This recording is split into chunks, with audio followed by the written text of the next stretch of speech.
عمران خان وای فضل الرحمن ته نور ډیزلي نه وایم. سلام ستړي مشئ، پوره حال په ویډیو کې راسره وګورئ.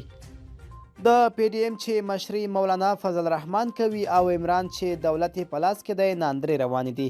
عمران خان پښتونخوا ته تللی او د کوز دیره په سیمه کې یوې جلسې ته خبرې کولې او پر مولانا فضل الرحمن سخت انتقادونه وکړل، خو ویل چې نور ورته ډیزلي نه وایي ځکه چې باجوه ورته ویلي. وړاندې چې کله عمران خان فضل الرحمن ته ډیزلي ویل نو دا خبره د کوڅه ډب او لوپر سری کار وباله. په کوز دیره سیمه کې عمران خان نواز شریف زرداری او مولانا فضل الرحمن غلا او لاسپوڅي وبلل او سخت انتقادونه یې پرې وکړل.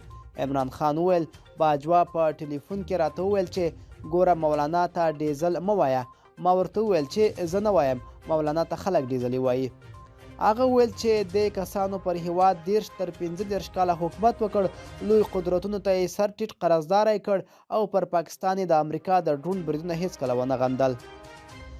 د نواز شریف د لور مریم نواز پر خپل ټویټر لیکلي غوسه پارېدل ګواښونه ښکنځاوې ناوړه ژبه او ورخطا شوی کنه.